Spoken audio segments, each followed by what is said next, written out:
Hello दोस्तों, नमस्कार। स्वागत है आपके अपने यूट्यूब चैनल में। आज हम सीडीपी से संबंधित प्रश्नों को हल करेंगे। पहला प्रश्न है, समकालीन विचारधाराओं के अनुसार बाल विकास की प्रक्रिया है। ऑप्शन ए है, सभी बच्चों के लिए एक समान है और सभी बच्चे एक निश्चित आयु तक आते आते विशिष्ट निर्धारित लक्ष्य अवश्य प्राप्त कर लेते हैं। ऑप्शन बी है, बहुआयामी है क्योंकि बच्चे विभिन्न प्रकार के संदर्भों में पलते बढ़ते हैं। ऑप्शन सी है, प्रक्रिया का पूर्वानुमान बिल्कुल नहीं लगाया जा सकता, यद्यपि विकास के सभी के लिए एक दिशात्मक होता है। ऑप्शन डी है, सिर्फ माता पिता से प्राप्त आनुवंशिक गुणों द्वारा ही निर्धारित होती है। तो इस क्वेश्चन का सही आंसर होगा ऑप्शन बी। समकालीन विचारधाराओं के अनुसार बाल विकास की प्रक्रिया बहुआयामी है क्योंकि बच्चे विभिन्न प्रकार के संदर्भों में पलते बढ़ते हैं। विकास बहुआयामी होता है, अर्थात कुछ क्षेत्रों में यह बहुत तेज गति से वृद्धि को दर्शाता है तथा कुछ क्षेत्र में धीमी गति से वृद्धि को दर्शाता है। विकास का क्रम बहुत ही लचीला होता है। बहुआयामी या बहुमुखी विकास में बालक के शारीरिक, मानसिक, सामाजिक, संवेगात्मक, चारित्रिक आदि विकास की आयाम आते हैं। बहुमुखी विकास के अंतर्गत बालक के किसी एक क्षेत्र या पक्ष पर विचार न करके सभी पक्षों पर सम्यक रूप से विचार किया जाता है। अगला प्रश्न है, विकास का सिद्धांत बताता है कि गामक कौशलों का विकास शरीर के मध्य से आरंभ होकर शरीर के सिरों की ओर बढ़ता है। ऑप्शन ए है घुमावदार, ऑप्शन बी है विशिष्टता, ऑप्शन सी है अधोगामी, ऑप्शन डी है शीर्षगामी। तो इस क्वेश्चन का सही आंसर होगा ऑप्शन सी, अधोगामी। विकास का अधोगामी सिद्धांत बताता है कि गामक कौशलों का विकास शरीर के मध्य से आरंभ होकर शरीर के सिरों की ओर बढ़ता है। अधोगामी या सामीप्यता की प्रवृत्ति के अनुसार वृद्धि और विकास निकट से दूर की ओर के क्रम का अनुसरण करता है।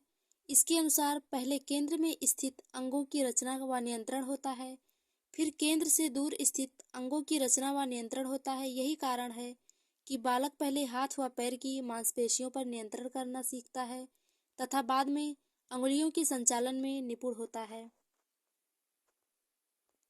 अगला प्रश्न है, विकास की किस अवस्था में बच्चे कल्पनाशीलता वाले खेल से सक्रिय रूप से भाग लेते हैं।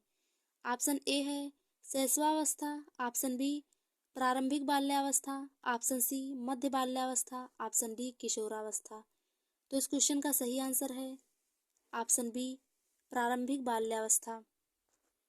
बाल्यावस्था में बच्चे कल्पनाशीलता वाले खेल में सक्रिय रूप से भाग लेते हैं। बाल्यावस्था का शारीरिक एवं मानसिक विकास की दृष्टि से बहुत महत्वपूर्ण होती है। बाल्यावस्था को अध्ययन की दृष्टि से दो भागों में बांटा गया है। प्रारंभिक बाल्यावस्था जो 2 से 6 वर्ष की अवस्था है तथा उत्तर बाल्यावस्था 7 से 12 वर्ष की अवस्था। थॉर्नडाइक का विचार है कि 3 से 6 वर्ष तक के बालक प्रायः अर्ध स्वप्नों की हालत में रहते हैं। वे सत्य असत्य में अंतर नहीं कर पाते। रास ने कहा है कि शिशु कल्पना में स्वयं नायक बन जाता है और कल्पना के द्वारा ही वह जीवन की कठोरता को दूर करता है। अगला प्रश्न है, निम्न में से कौन सी बच्चों के सामाजिकरण के लिए द्वितीयक संस्थाएं हैं। परिवार, मीडिया, धार्मिक संस्थाएं, विद्यालय। परिवार सामाजिकरण की प्राथमिक संस्थाएं हैं। प्राथमिक संस्था के अंतर्गत परिवार के निकटतम सदस्य, पास पड़ोस, सहचर समूह आदि प्राथमिक संस्थाएं हैं। मीडिया, धार्मिक संस्थाएं तथा विद्यालय ये तीनों द्वितीयक संस्थाएं हैं। अगला प्रश्न है, रुचि को 3 पेंसिलें दिखाई जाती हैं। वह देखती है कि पेंसिल का पेंसिल खा से बड़ी है और पेंसिल खा पेंसिल गा से बड़ी है। जब रुचि यह निष्कर्ष निकालती है कि गा से बड़ी है तो वह जीन पियाजे की किस संज्ञानात्मक विकास की विशेषता को दर्शाती है। ऑप्शन ए है क्रमबद्धता, ऑप्शन सी है संरक्षण, ऑप्शन बी है संरक्षण, ऑप्शन सी है सकारात्मक अनुमान, ऑप्शन डी है परिकल्पना आधारित निगमनात्मक तर्क। तो इस क्वेश्चन का सही आंसर है ऑप्शन सी, सकर्मक अनुमान। पियाजे के संज्ञानात्मक विकास के सिद्धांत में तीसरे चरण को कंक्रीट ऑपरेशनल स्टेज अर्थात मूर्त संक्रियात्मक अवस्था कहा जाता है। इस चरण के दौरान जो 7 से 12 वर्ष की आयु होता है, बच्चे तर्क का अधिक उपयोग दिखाते हैं। विकसित होने वाली महत्वपूर्ण प्रक्रियाओं में से एक ट्रांजिटिविटी है, जो एक क्रमिक क्रम में विभिन्न चीजों के बीच संबंधों को पहचानने की क्षमता को संदर्भित करती है। सकर्मक अनुमान का एक उदाहरण तब होगा जब एक बच्चे को की जानकारी बी से बड़ी और बी से छोटी हो और बी सी से बड़ी हो। अगला प्रश्न है, जीन पियाजे के संज्ञानात्मक विकास के सिद्धांत के अनुसार मूर्त संक्रियात्मक चरण में बालक निम्न में से क्या कर पाने के योग्य होता है? ऑप्शन ए है प्रतिवर्तन, ऑप्शन बी है परिकल्पना आधारित निगमनात्मक तार्किक चिंतन, ऑप्शन सी है अमूर्त चिंतन, ऑप्शन डी है प्रतिज्ञापित चिंतन। तो इस क्वेश्चन का सही आंसर होगा ऑप्शन ए प्रतिवर्तन। जीन पियाजे के संज्ञानात्मक विकास के सिद्धांत के अनुसार मूर्त संक्रियात्मक चरण में बालक प्रतिवर्तन कर पाने के योग्य होता है। इस अवस्था के दौरान बालक एक अकेले विषय के बहुविविध आयामों के बारे में सोचने में समर्थ हो जाता है। विपरीत ले जाने की योग्यता विचार को विपरीत और आगे ले जाने की योग्यता होती है। उदाहरण के लिए मूर्त संक्रियात्मक अवस्था 7 से 11 वर्ष में बालक 10 से 1 तक उल्टी गिनती कर सकता है। अगला प्रश्न है, निम्नलिखित में से कौन सा चरण लॉरेंस कोहलबर्ग के द्वारा दिए गए नैतिक विकास के सिद्धांत में शामिल नहीं है? ऑप्शन ए है पारंपरिक चरण, ऑप्शन बी है अपारंपरिक चरण, ऑप्शन सी है उत्तर पारंपरिक चरण, ऑप्शन डी है पूर्व पारंपरिक चरण। तो इस क्वेश्चन का सही आंसर होगा ऑप्शन बी अपारंपरिक चरण लॉरेंस कोहलबर्ग द्वारा दिए गए नैतिक विकास के सिद्धांत में शामिल नहीं है। कोहलबर्ग के नैतिक विकास के 3 स्तर दिए गए हैं, जिनमें से प्रत्येक के कुछ सोपान हैं। नैतिक विकास के सिद्धांत को प्रस्तुत किया गया है। पहला है पूर्व परंपरागत स्तर, इसके अंतर्गत आत्म केंद्रीय निर्णय, दंड तथा आज्ञापालन अभिमुखता। अगला है यांत्रिक सापेक्षिक अभिमुखता आता है। दूसरा है परंपरागत स्तर, इसके अंतर्गत परस्पर एकरूप अभिमुखता और अधिकार संरक्षण अभिमुखता आता है। तीसरा है उत्तर परंपरागत स्तर, इसके अंतर्गत सामाजिक अनुबंध विधि सम्मत अभिमुखता और सार्वभौमिक नैतिक सिद्धांत अभिमुखता आता है। अब पारंपरिक चरण कोहलबर्ग के नैतिक विकास के सिद्धांत में शामिल नहीं है। इस क्वेश्चन का आंसर बी हो जाएगा। अगला प्रश्न है, एक अध्यापिका अपनी कक्षा के लिए लेव वाइगोत्स्की के सामाजिक संरचनावादी सिद्धांतों पर आधारित शिक्षण अधिगम प्रक्रिया तैयार करना चाहती है। उसे निम्न में से किसके प्रयोग से बचना चाहिए?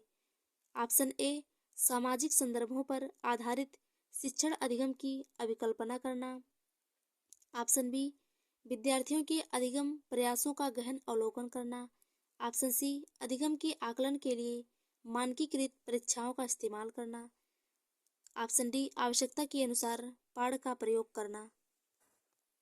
तो इस क्वेश्चन का सही आंसर हो जाएगा ऑप्शन सी अधिगम के आकलन के लिए मानकीकृत परीक्षाओं का इस्तेमाल करना। ये गलत है।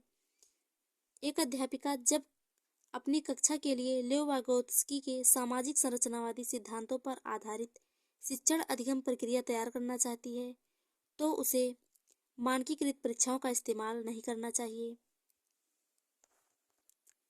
क्योंकि जब हम बालकों के बीच परीक्षाओं का आयोजन करेंगे तो उसमें बालकों को लगने लगेगा कि उनकी योग्यताओं को जांचा जा रहा है, इसलिए वे चाहते हुए भी कार्य नहीं कर पाएंगे, क्योंकि बच्चों को गलत होने का डर लगा रहता है।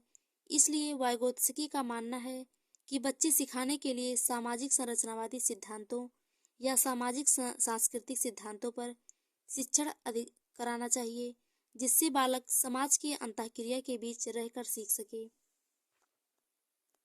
अगला प्रश्न है, लेओ वाइगोत्स्की ने अपनी सामाजिक संरचनावाद सिद्धांत में निम्न में से किसी विद्यार्थियों में अधिगम को सुसाध्य करने हेतु उपयुक्त माना है?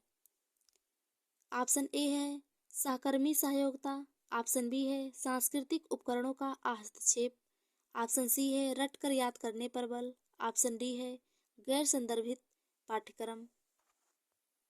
तो इस क्वेश्चन का सही आंसर होगा ऑप्शन ए सहकर्मी योग्यता।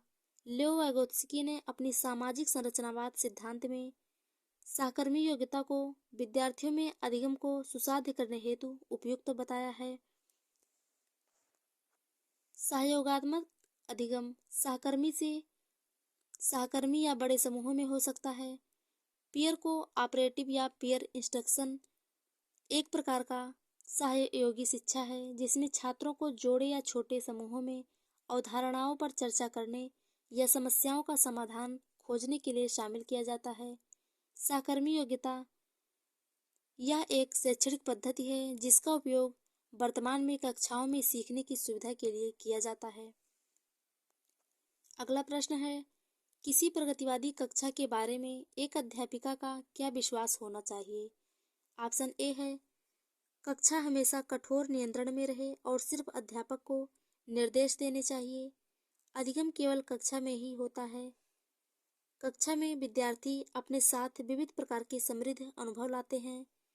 विद्यार्थी केवल ड्रिल और अभ्यास के माध्यम से ही सबसे अधिक सार्थकता से सीखते हैं। तो इस क्वेश्चन का सही आंसर होगा ऑप्शन सी। कक्षा में विद्यार्थी अपने साथ विविध प्रकार के समृद्ध अनुभव लाते हैं। प्रगतिवादी कक्षा के बारे में ये आंसर सही हो जाएगा। किसी प्रगतिवादी कक्षा के बारे में एक अध्यापिका का यह विश्वास होना चाहिए कि कक्षा में विद्यार्थी अपने साथ विविध प्रकार के समृद्ध अनुभव लाते हैं। एक प्रगतिवादी कक्षा में विभिन्न प्रकार के बालक रहते हैं। सबकी अपनी अलग अलग विचार धारणाएं होती हैं। इसलिए अध्यापिका का कर्तव्य होना चाहिए कि वह बच्चों के अनुभवों को समझे और उनके अनुभवों से जोड़कर ही उन्हें पढ़ाए। इससे बालक को सीखने में आसानी रहेगी। अगला प्रश्न है, किसी विचारक ने इस बात को नकारा है कि बुद्धि एकल इकाई है और पृथक स्वतंत्र बुद्धियों का सिद्धांत प्रतिपादित किया है। ऑप्शन ए है जीन पियाजे, option B Howard Gardner, option C Leo Vygotsky, option D Lawrence Kohlberg. तो इस क्वेश्चन का सही आंसर होगा ऑप्शन बी हावर्ड गार्डनर ने यह नकारा है कि बुद्धि एकल इकाई है और कई पृथक स्वतंत्र बुद्धियों का सिद्धांत प्रतिपादित किया है। बहुविमात्मक प्रज्ञा या बहुबुद्धि का सिद्धांत हावर्ड गार्डनर द्वारा सन 1983 में प्रतिपादित किया गया। गार्डनर के अनुसार बुद्धि का स्वरूप एकांकी न होकर बहुप्रकारीय होता है। इन्होंने 8 प्रकार की बुद्धि बताई है जो निम्नवत है। वैयक्तिक परबुद्धि, वैयक्तिक स्वबुद्धि, संगीत बुद्धि, शरीर गतिकी बुद्धि, स्थानिक बुद्धि, तार्किक गणितीय बुद्धि, भाषाई बुद्धि, प्राकृतिक बुद्धि। ये 8 प्रकार की बुद्धि हावर्ड गार्डनर ने बताई है। अगला प्रश्न है, खिलौने के रूप में गुड़िया मिलने पर रोहन की प्रतिक्रिया थी, मुझे यह खिलौना पसंद नहीं है क्योंकि लड़के गुड़िया से नहीं खेलते। यह किसका उदाहरण है? ऑप्शन ए जेंडर प्रासंगिकता, ऑप्शन बी जेंडर भेदभाव, ऑप्शन सी जेंडर रूढ़िवादिता, ऑप्शन डी जेंडर स्थिरता। तो इस क्वेश्चन का सही आंसर होगा ऑप्शन सी जेंडर रूढ़िवादिता। खिलौने के रूप में गुड़िया मिलने पर रोहन की प्रतिक्रिया थी, मुझे यह खिलौना पसंद नहीं है क्योंकि लड़के गुड़िया से नहीं खेलते। यह जेंडर रूढ़िवादिता का उदाहरण है। समाज में विभिन्न लिंगों के लिए उपयुक्त माने जाने वाली प्रारूप विशेषताओं के बारे में समाज में विभिन्न लिंगों के लिए उपयुक्त माने जाने वाली प्रारूप विशेषताओं के बारे में जन सामान्य की अवधारणाओं को जेंडर रूढ़िवादिता कहते हैं। जेंडर रूढ़िवादिता में किसी लिंग विशेषज्ञ को कार्य विशेष से या किसी खास भूमिका से जोड़कर देखा जाता है। लैंगिक रूढ़िवादिता समाज को गतिहीन व रुग्णता की दिशा में ले जाते हैं। बच्चे जब जन्म लेते हैं तभी उनके मस्तिष्क में यह बातें डाल दी जाती हैं कि ये लड़का है और ये लड़की। लड़कों का बाहर का कार्य करना है और लड़कियों को घर के अंदर की